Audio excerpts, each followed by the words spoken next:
Hello everyone, I will be your Kal Patel. Today we are talking about the critical promise made of First Nation children in Canada, Jordan's Principle. We will talk about its origins, the profound gap between the promise and its reality, and what we can do to ensure it truly become the first truly become the child first principle it was meant to be. This isn't just a policy discussion, it's a matter of justice, equity, and the well being of children.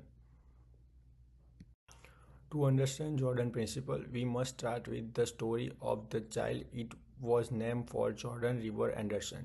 Jordan, Jordan was a little boy from Norway House Cree Nation in Manitoba with complex medical needs.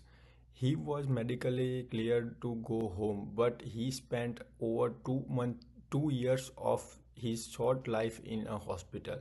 Not because he was sick, but because the federal and provincial government were stuck in jurisdictional dispute over who should pay for his at-home care.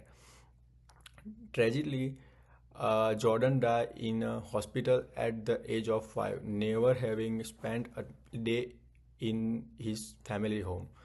His death was a direct result of the failure. It's in a response of his tragedy and to ensure on other child would suffer the same fate.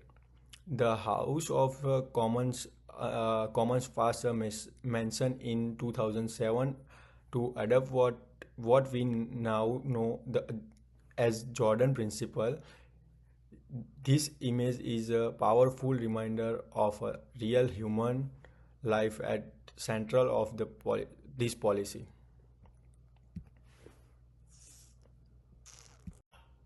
So what is the Jordan principle? At its heart, it is a simple, powerful first child principle. Its purpose is to ensure the First Nation children can access the public service they needs, whether in health, social service, or education without any delay caused by the fights between different level of government. This rule is straightforward, whichever government department is first connected with the federal or provincial must pay for the service immediately. They can figure out the billing and jurisdiction later. The child's well-being must come first always. It's legal obligation, obligation designed to put children ahead of bureaucracy. Despite this clear and noble intention, the implementation of Jordan Principle has been fight with problems.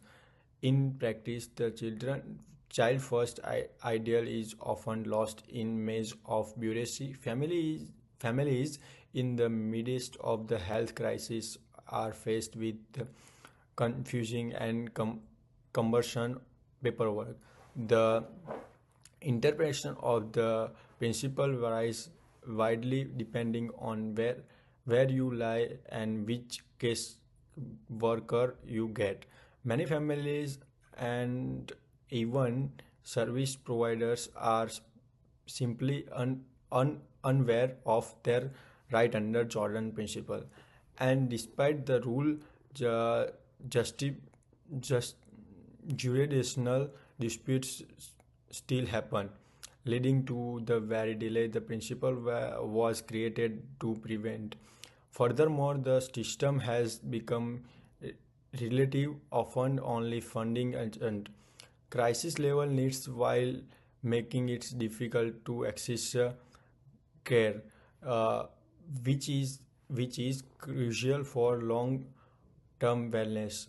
These gaps respect a systematic failure to live up to the promise.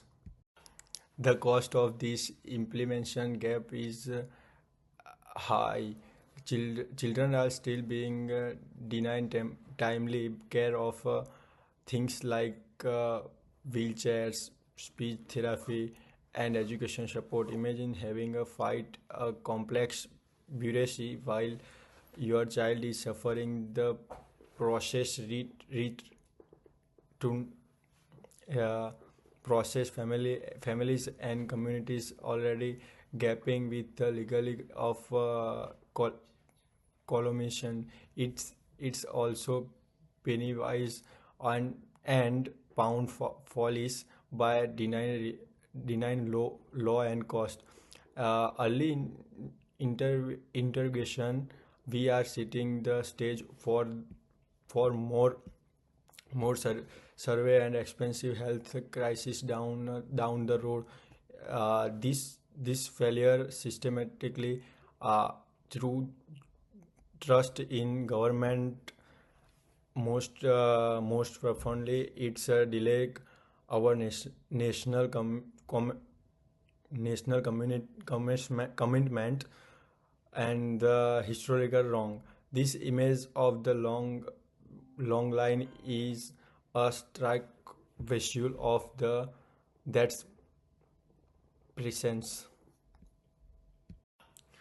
So what can be done?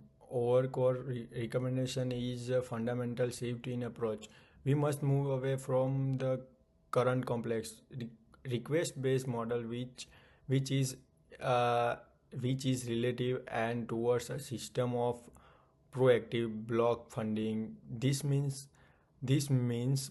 providing stable funding delayed directly to communities so they can design a deliver service that meets their unique local needs.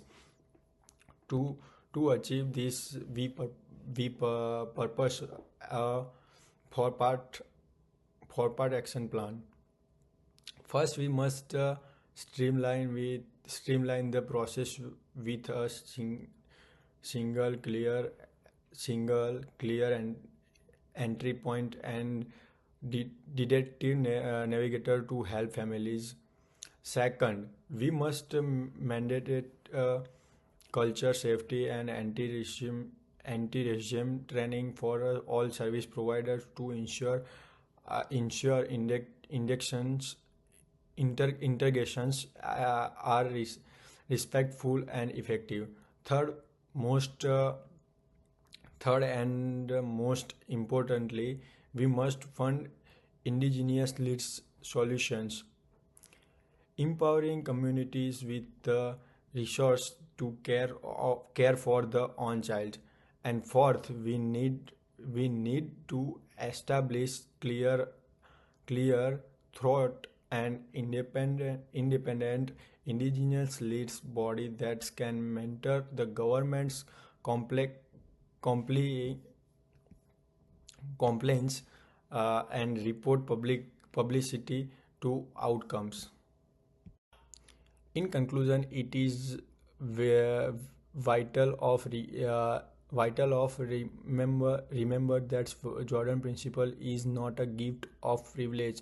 It is it is a legal and moral obligation. The current system, with all its gaps, it is family it's failing children and families every day. It is it is the very unique. It was supposed to eliminate by adopting a proactive community lead model. We can create a system that is not only for effective and effective, but it also a legal with the fundamental rights of indigenous self-determination. Fully realizing Jordan principle is not just a policy fix. It is a it is the step towards justice for First Nation children and act of manufacture an act of meaningful recolonization. These sibling child the future of we are working to protect. Our final message is simple and urgent. Let's work together to ensure that no child in Canada ever against again has to suffer or go without care because of a jurisdictional dispute. The promise was made, the principle is law. Now we must fulfill the promise. The time to act is now. Thank you. These are the sources that informed our presentation today. They provide a deeper dive into the research and analysis behind Jordan Principle, its implementation. I happy to share this list in if anyone is interested. Thank you for your time and attention. I now welcome any question you may have.